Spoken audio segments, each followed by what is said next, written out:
मायावती जी के बिना राजनीति अधूरी है, मायावती जी के बिना उत्तर प्रदेश अधूरा है। इंडिया अलायंस की ये सबसे बड़ा मास्टर स्ट्रोक होगा अगर मायावती जी को वो प्रधानमंत्री का चेहरा बनाए। हम सब दलित मिलकर उन्हें एक तरफा वोट देंगे, सारे भेदभाव पार्टी सब बुला देंगे। तो आज देश में मायावती जी जैसा संघर्ष, आज हम लोग महिला को जिस तरह की समाज में हम रहते हैं और जिस तरह की सोच में हम रहते हैं, महिलाओं को इनकम्प्लीट मानते हैं अगर वो बेबी बॉर्न ना करे या बच्चा पैदा ना करे और या शादी ना करे तो। लेकिन वहां पर मायावती जी ने इतना बड़ा सेक्रीफाइस करके समाज के लिए, देश के लिए इतना बड़ा समर्पण दिया। आज अगर वो उस ताकत में नहीं रहती और वहां तक नहीं पहुंचती तो आज हम कैसे अपना एक सफल लीडर देख पाते, कैसे हम देखते कि हाँ हमारा भी चीफ मिनिस्टर बन सकता है। नमस्कार, मैं शंभू कुमार सिंह और आप देख रहे हैं नेशनल दस्तक। बाबा साहेब ने कहा था कि मैं किसी देश की तरक्की इस बात से नापता हूं कि वहां महिलाओं ने कितनी तरक्की की है। पेरियार ने कहा था कि किसी देश को मैं तब तक एक सिविक सेंस वाला एक अच्छा देश नहीं मानूंगा जहां महिलाएं आराम से मूव न कर सके। और सोचिए 1848 में माता सावित्रीबाई फुले और ज्योतिबा फुले ने अगर स्कूल नहीं खोला होता तो इस देश की महिलाएं क्या इतनी तरक्की कर पाती। और सबसे बड़ी बात सोचिए, जिस समाज का पुरुष भी आज हाशिए पर है, उस समाज की महिलाएं जब भारत में राष्ट्रपति बने, जब 4 4 बार यूपी की मुख्यमंत्री बने, तो लगता है कि कुछ तो हुआ है देश में। बीएसपी सुप्रीमो मायावती का आज जन्मदिन है जब आप ये वीडियो देख रहे हैं, और हम सब उनको बहुजन समाज के प्रतीक के तौर पर तो देखते ही हैं, लेकिन सवाल है कि क्या वो वुमेन एम्पावरमेंट की भी बड़ी प्रतीक हैं, महिला सशक्तिकरण की भी बड़ी प्रतीक हैं। क्योंकि एक ऐसे घर में जहां गरीबी थी, एक ऐसे समाज में जो जातिवाद का शिकार था, और वहां से निकलकर उन्होंने राष्ट्रीय राजनीति और पूरी दुनिया के फलक पर छा गए। और टाइम्स जैसे मैगजीन ने उनको शानदार कहा। इस कड़ी में बहुत सारे नाम आएंगे, फूलन देवी हों, ये भी आएंगे, लेकिन बीएसपी सुप्रीमो मायावती आज भी भारत की राजनीति में एक बड़ा नाम है, बड़ा चेहरा है, और उनके बगैर भारत की राजनीति पूरी नहीं होती है। कहा जाता है कि इंडिया गठबंधन जिस पाले में बीएसपी सुप्रीमो मायावती जाएंगी, वो पाला बहुत मजबूत हो जाएगा। और इसी कड़ी में भविष्य की भारत की एक अच्छी नेता, और पूरा देश इनको जानता है, और फिलहाल स्विट्जरलैंड में पढ़ाई कर रही हैं, नौकरी भी कर रही हैं, अपने बलबूते पर 1 करोड़ की स्कॉलरशिप ली है, रोहिणी घाबरी। और सबसे बात है कि ये भी उसी तरह से परिवार से निकली हैं, सफाई कर्मचारी के परिवार में पैदा हुई। सपने बड़े थे और उन्होंने तय किया था कि जीवन में कुछ बड़ा करना है, क्योंकि सावित्रीबाई फुले उनके आदर्श हैं। और एक पॉलिटिकल लीडर के तौर पर उनको लगता है कि मायावती जी महिला सशक्तिकरण और भारत में खासकर महिलाओं, बहुजन महिलाओं की बड़ी प्रतीक है। मैंने बहुत सारा इंट्रो दिया है रोहिणी, और कल सचमुच भारत की राजनीति में भारत के बहुजन समाज के लिए बड़ा दिन है, बीएसपी सुप्रीमो मायावती का जन्मदिन है। आप इसको कैसे देखती हैं, जब आप अब भारत में भी आप रही, अब स्विट्जरलैंड में हैं, तो वुमेन एम्पावरमेंट पर लेकर आपका काम भी है, और आप जब स्विट्जरलैंड दुनिया के सबसे डेवलप्ड देश की महिलाओं को देखती हैं, और बीएसपी सुप्रीमो मायावती की सफलता की जब कहानी देखती है, तो क्या क्या क्या आपके मन में आता है? देखिए, सबसे पहले तो जय भीम, नमस्ते सभी दर्शकों को। और मैं सदी की महानायिका, हम सबकी प्रेरणा स्रोत बहन जी मायावती जी को जन्मदिन की बहुत बहुत शुभकामनाएं देना चाहती हूँ। और साथ ही उनके दीर्घायु और उनके लंबे जीवन और स्वस्थ शरीर की प्रार्थना करती हूँ। देखिए, मायावती जी एक ऐसा नाम है जो सिर्फ सिर्फ सुनने के लिए नहीं है। उनकी पूरी, अगर हम पूरी कहानी, उनकी पूरी जर्नी को समझेंगे, तो उनके हर एक जीवन के पहलू में कुछ ना कुछ सीखने के लिए है। आज एक लिविंग एग्जाम्पल है।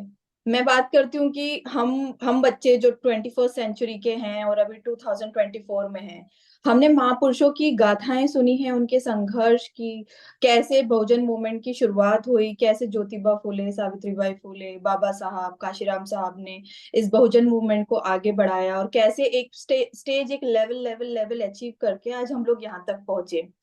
वहीं पर आज हम लोग अब खुद को एक बहुत ही ज्यादा सौभाग्यशाली मानते हैं कि मायावती जी जैसा एक लिविंग एग्जाम्पल, एक लिविंग महापुरुष हमारे सामने हैं, हमारे साथ हैं, जिनका हम सभी पूरी समाज बहुत सम्मान करती है। मायावती जी के बारे में अगर पहली बार हमें पता चला, या जैसे मैं बहुत छोटी थी, मेरे पिताजी के थ्रू मुझे पता चला, पापा ने मुझे बताया कि एक दबंग महिला है, उस वक्त वो मुख्यमंत्री थी, जब पापा ने इस बारे में हमें कहानी सुनाई कि देखिए किस तरीके से संघर्ष से वो कहाँ से कहाँ तक पहुंची, और आज देखो उत्तर प्रदेश की मुख्यमंत्री हैं, वो हमारे ही वर्ग की हैं, बहुजन समाज की हैं।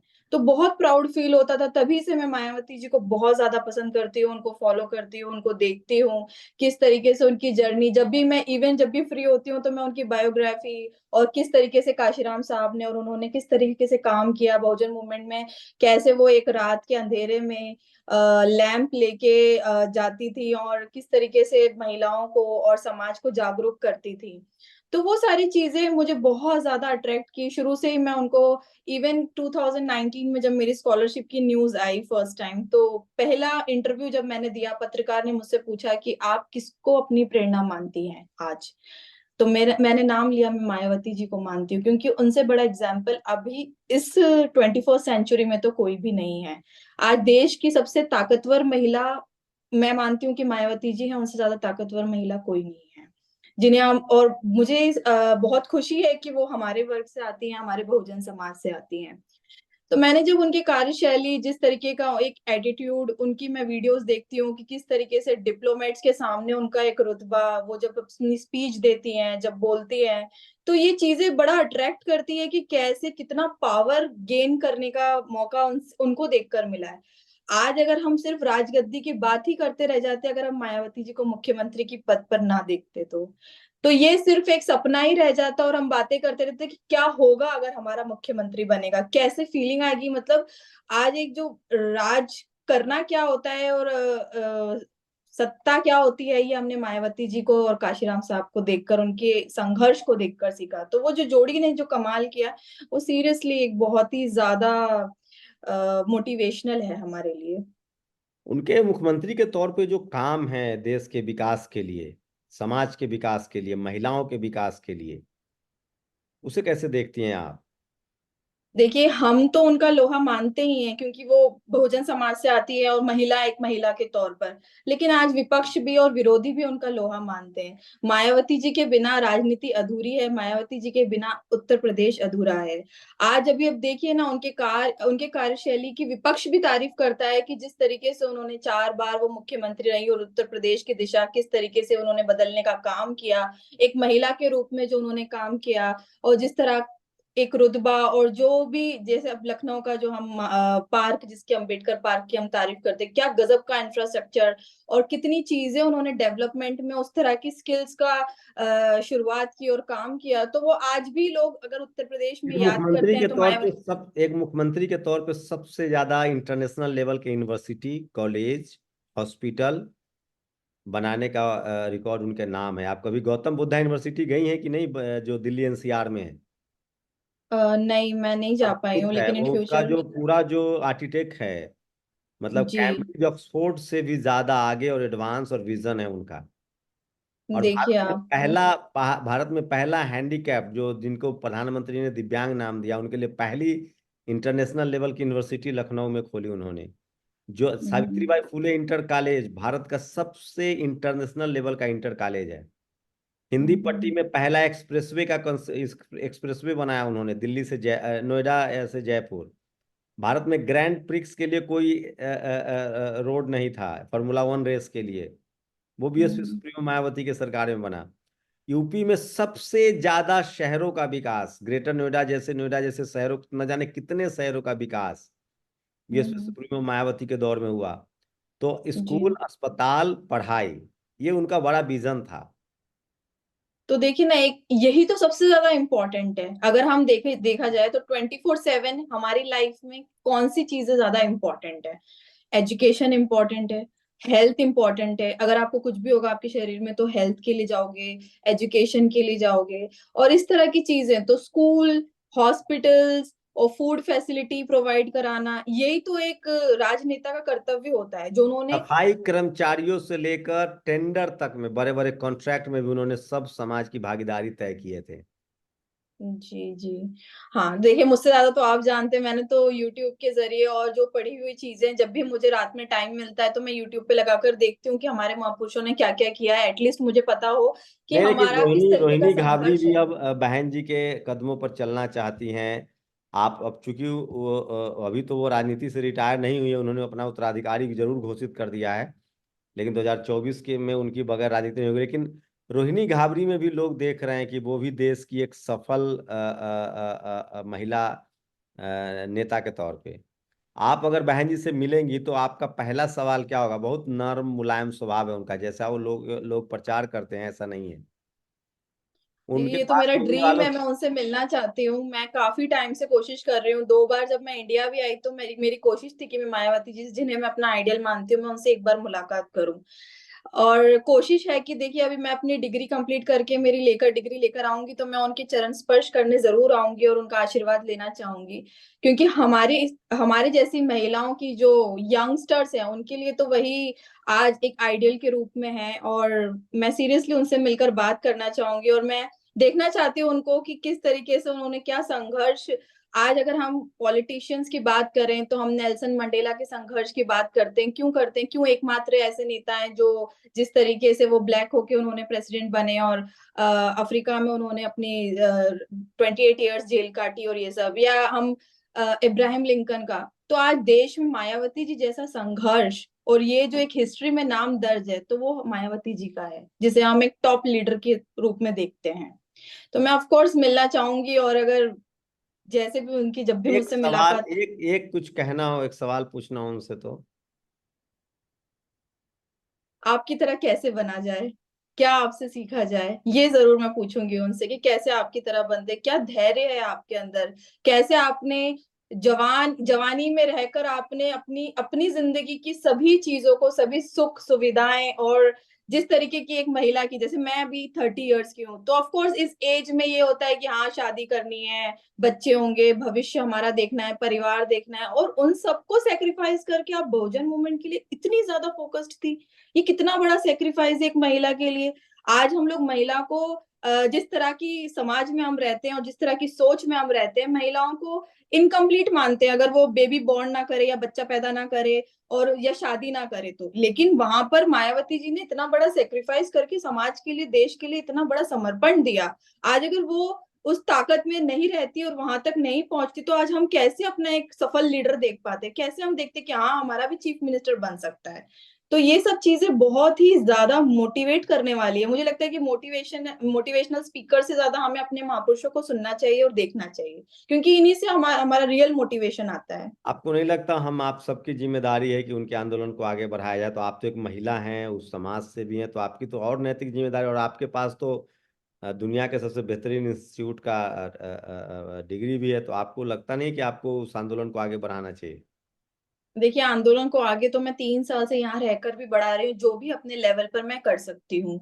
आज मैं जो दे सकती हूँ, मैं भविष्य की बात नहीं करती, ना ही मैं बड़े सपने दिखाती हूँ लोगों को और झूठी उम्मीद और होप देने में बिलीव करती हूँ। मैं जो आज कर सकती हूँ, जैसे मेरा लक्ष्य 1000 जो स्टार्ट किया है मैंने 3 महीने पहले आपके चैनल के माध्यम से उसको। और मैं बहुत धन्यवाद देना चाहूंगी नेशनल दस्तक का, क्योंकि हर किसी के मैसेज में नेशनल दस्तक मेंशन होता है कि हम नेशनल दस्तक के थ्रू मैडम आपसे कांटेक्ट कर रहे हैं। तो ये एक बहुत इंपॉर्टेंट रोल प्ले किया है उस न्यूज ने। तो अभी मेरे पास 200+ एलिजिबल स्टूडेंट्स है जो इतने फोकस्ड है, जिनका 101% मैं प्रोफाइल क्रैक करा के और उन्हें एडमिशन करा के फॉरेन भेज सकती हूँ नेक्स्ट ईयर, इन दिस 2024 में। ये मेरे चांसेस हैं। तो ये मैं आज रोल प्ले कर रही हूँ तो इसमें मैं कर रही हूँ। मुझे लगता है कि बहुजन मूवमेंट का मतलब सिर्फ और सिर्फ राजनीति करना नहीं होता है। आप बिल्कुल। जहां हैं, जिस पद पे हैं, आप एटलीस्ट 5 लोगों की मदद करते हैं, आप बहुजन मूवमेंट के एक्टिव समर्पित व्यक्ति हैं, मैं ये मानती हूँ। इवन मैं बोलती हूँ, अगर आप कलेक्टर बन गए हो तो 5 बच्चों की फीस भरो, 5 बच्चों को कलेक्टर बनाने में आप जो मदद कर सकते हो करो। ऐसे हमारे समाज का निर्माण होगा। सबको मंचों पे जाकर राजनीति करके, सबको राजनीति में चुनाव लड़के एमएलए बन के एमपी बनने की आवश्यकता नहीं है। बहुजन मूवमेंट का मतलब है कि आप जहां हैं वहां पर काम करो और वहां से शुरुआत करो। अब मेरे हाथ में ये फॉरेन एजुकेशन है, स्कॉलरशिप का अनुभव है, तो मैं उसी को स्प्रेड कर रही हूँ जितना हो सकता है। और मैं कोशिश कर रही हूँ कि उसमें फुलफिलमेंट हो। एक रोहिणी क्यों बने, 1000 रोहिणी बने। और 1000 रोहिणी मेरी तरह ताकत से बात करें, 1000 रोहिणी 1000 1 लाख परिवार, और इस तरीके से बनता जाएगा कारवां। तो ये भी तो एक बहुजन मूवमेंट का हिस्सा है जो मैं कर रही हूँ बहन आज। जी के जन्मदिन पर आपके तरफ से क्या है मैसेज, बधाई संदेश में आप क्या कहेंगे?